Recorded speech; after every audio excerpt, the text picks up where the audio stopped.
Hello, hello! Welcome back, Soy! In the Philippines, you will know when it's a special celebration when you got this bad boy. Baboy pala. Lechon or lechon is a Spanish word referring to a roasted pig. Unfortunately, here in the UK, it's not readily available that you can buy it straight from a supermarket. If you are lucky, you can buy it from a Filipino shop, but it is a bit expensive. That is why for today, I'm gonna show you how to cook an alternative lechon. This is a lechon belly. It has the same taste, very delicious, very authentic, and it's very cheap to cook. Please try it. Please comment if you like it. Watch this video from the beginning until the end so that you will learn how to cook it. It is very simple and yet so delicious, and I'm sure you will like it. Enjoy!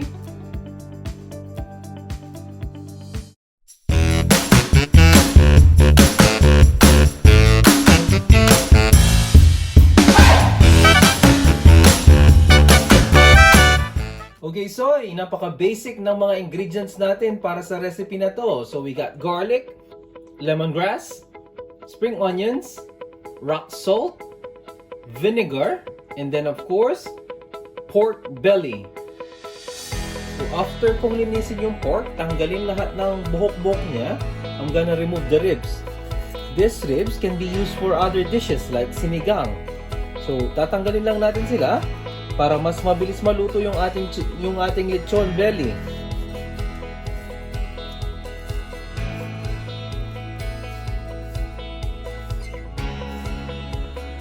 Next will be the spring onions.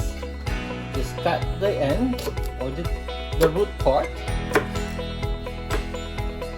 And then the vegetables. So what I did is crush the garlic, chop the lemongrass into half, and then smash them so that the flavor and the aroma will come out. Same thing with the spring onions. I cut them in the middle, lengthwise. After prepping the spices, lalagyan na natin siya ng vinegar. So papahiran ko lang siya ng konting vinegar. Konti lang, soy. Just to wet it a bit. This will help sa pag-marinate ng pork. So, hindi mo kailangan ng marami. Konti lang.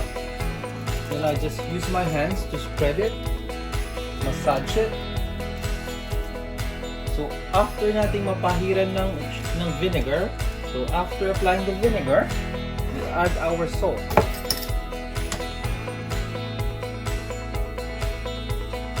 Rock salt ang gamit ko, soy.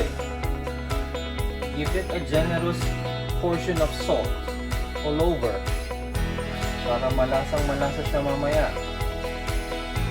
And then our spices. Make sure it's evenly distributed yung spices natin para malasang-malasa siya. Especially the lemongrass. The lemongrass, this is the one that makes the lechon flavor apart from everything here. And then itatali na natin siya, soy. Start with one side.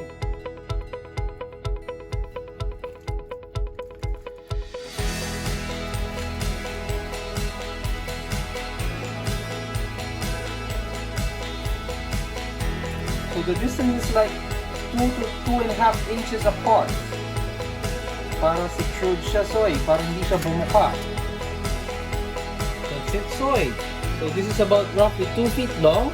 And the original weight was about almost 5 kilograms. It's 4.98. And then we remove the bones. So most likely this is about 3.5 to 4 kilograms. And after that, I'll put salt outside, rub it outside. So kanina, yung loob yung nilagyan natin ng asin. Ginamitan natin siya ng rock salt. But this time, I'll be using just normal iodized salt.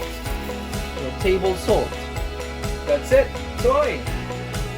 And then, I'll put this one in the fridge.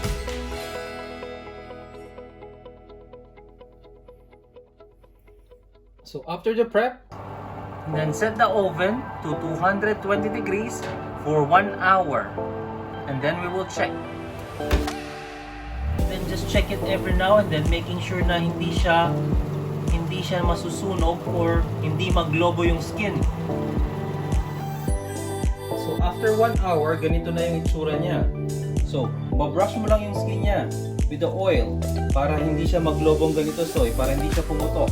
But some people, gusto nila na pumuputok yung lechon nila. So, I prefer it na mapino yung balat niya. So, pahiran mo lang siya ng oil. And then, ibalik natin siya sa oven. But this time, we'll bring down the temperature to 180 degrees until maluto siya, soy. So, soy, this is after 1.5 hours of cooking. So, pahiran natin ulit siya. Malapit na to, soy!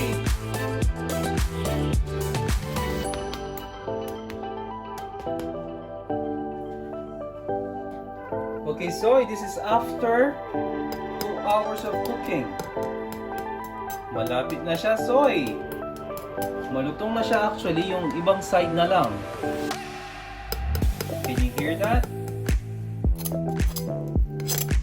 Maybe another half an hour, luto na to. Pahiran natin siya uli before natin siya ibalik sa oven. This time, I'll be using the fats that came out from it, from the tray. This is very flavorful, soy. Balik natin sa oven. Look at that, soy! It's not perfect because meron siyang bubble dito pero hindi pumutok. But for me, okay na to, soy! Mukhang masarap, malutong. So, ang cooking time nito, it's depende sa laki ng baboy, plus depende sa lutuan mo. So, hindi ko talaga matansya kung gaano kahaba yung cooking time. But for this size, this is like 2.5 hours of cooking time. Let's rest it for 10 to 15 minutes para lalo pa siyang lumutong. Okay, soy! After 15 minutes of resting, mas malutong na siya. So, let's try cutting it now. Let's see if luto siya sa loob. Look at that. It's so moist and perfect.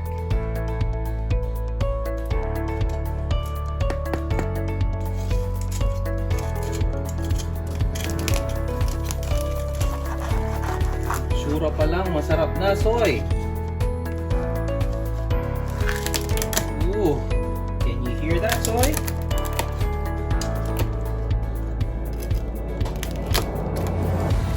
Try natin, soy. Yung balat muna. Para marinig nyo gaano ka-crunchy.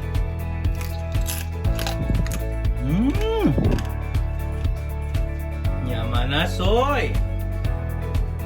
Yung karne niya, try natin. Look. It's so juicy. Lasang lechon talaga. Look at that.